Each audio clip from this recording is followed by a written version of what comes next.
आप देख रहे हैं कि मणिपुर जल रहा है, पिछले 3 महीने से गया है, परेड करवाई गई है। जब ये वीडियो वायरल हुआ है तब उनके मुंह से शब्द 8 मिनट 25 सेकंड के भाषण में 36 सेकंड इतना बोला है कि मन में बहुत पीड़ा है, इंडिया को वोट दो, देश के लिए वोट दो, देश सुरक्षित हाथों में है। एक पाकिस्तान की औरत हमारे देश में घुस आती है और कहते हैं कि देश सुरक्षित हाथों में है, हिंदू मुस्लिम करके धर्म के नाम पे, और वही पाकिस्तान से डरा डरा के आज जो पाकिस्तान के लोग इस देश में घुस आ रहे हैं, इस देश की सीमाएं सुरक्षित नहीं है, जिस चीज़ से डरा डरा के इन्होंने वोट लिए।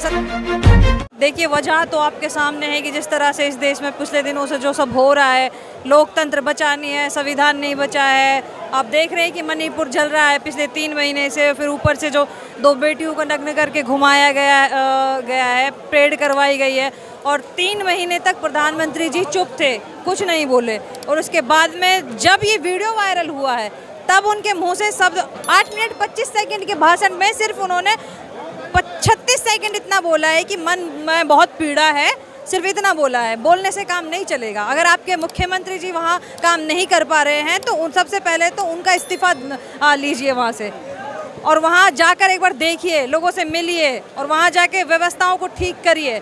ऐसे जुमले करने से देश नहीं चलता है। और यहाँ आप देख रहे हैं कि राहुल जी की आवाज़ दबाने के लिए जिस तरह से राहुल जी के साथ जो इन्होंने किया है, एक प्रोपेगेंडा के तहत उनको राजनीति में सदन में वो आवाज़ ना उठाएं, वो लगातार अडानी वाले मुद्दे पे लगातार वो आवाज़ उठा रहे थे। और राहुल गांधी जी एक ऐसा नाम है, एक ऐसा इंसान है जिसकी अगर वो कोई बात रखते हैं तो आज सिर्फ ना केवल देश में, विदेशों में भी उनकी बात से फ़र्क पड़ रहा है। तो इसी वजह से इन्होंने उनको सदन से बाहर कर दिया, डिस्क्वालीफाई कर दिया। और उसके इतना ही नहीं, उसके बाद अब वो निचली कोर्ट के बाद ऊपर वाले कोर्ट का भी लगातार सारी चीज़ें, जो सारा जो तंत्र है वो कठपुतली बन के रह गया है। अपने हिसाब से उन चीज़ों का इस्तेमाल, गलत तरीके से उनका इस्तेमाल कर रहे हैं। तो इसीलिए आज हम यहाँ मौन सत्याग्रह एक दिन का आज यहाँ कांग्रेस ने किया है, यहाँ सब इसीलिए इकट्ठे हुए हैं। इंडिया वर्सेस एनडीए, क्या इंडिया जीत पाएगा एनडीए से? जी बिल्कुल, इंडिया जीतेगा। और मोदी जी तो खुद कल तक इंडिया के लिए वोट मांग रहे थे, कह रहे थे कि इंडिया को वोट दो। शायद आपने उनकी वीडियो सुनी भी होगी जिसमें वो 8-10 मिनट तक लगातार इंडिया को वोट दो, इंडिया को वोट दो वो बोल रहे हैं।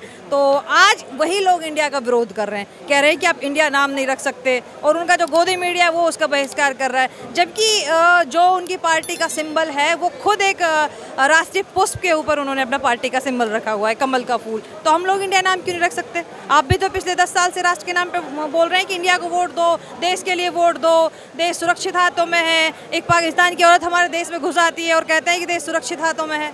तो यही सब चीज़ें हैं। 2024 में क्या फ़र्क पड़ पाएगा इसमें? बिल्कुल पड़ेगा। धीरे धीरे जनता समझ रही है। इन्होंने हिंदू मुस्लिम करके धर्म के नाम पे, और वही पाकिस्तान से डरा डरा के आज जो पाकिस्तान के लोग इस देश में घुस आ रहे हैं, इस देश की सीमाएं सुरक्षित नहीं है, जिस चीज़ से डरा डरा के इन्होंने वोट लिए, सत्ता में आए, आज उन्हीं चीज़ों पर ये खुद नहीं बोल, जनता के लिए खड़ी है। जिस तरह से ये लोग देश को तोड़ने का काम कर रहे हैं, पार्टी ज़मीन पे आके लोगों को समझा रही है, इनकी हकीकत दिखा रही है। और जहाँ भी इस तरह की घटनाएं घटित हो रही है, जैसे मणिपुर है या उससे पहले लखीमपुर खीरी या अलग अलग जो भी घटनाएं रही है, कांग्रेस पार्टी और कांग्रेस पार्टी के सीनियर नेता उनसे कंधे से कंधा मिलाकर जाते रहे हैं। अपनी संवेदनाएँ उन लोगों को अपनी संवेदनाएँ जताई हैं, उन लोगों को भरोसा दिलाया है कि हम आपके साथ। मणिपुर की घटना तो एक ऐसी घटना है कि उसके लिए शब्द नहीं है, उसको किस तरह से बयान किया जाए।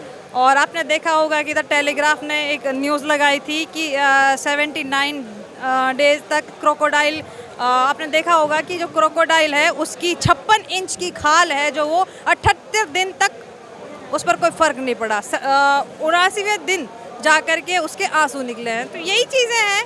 बहुत बेबाकी से द टेलीग्राफ ने वो न्यूज़ लगाई है। बाकी मीडिया से भी मैं रिक्वेस्ट करती हूँ, अपील करती हूँ कि देश का मुद्दा है, देश ख़त्म हो रहा है धीरे धीरे, तो इस चीज़ पर ध्यान देना चाहिए। टारगेट क्यों किया जा रहा है?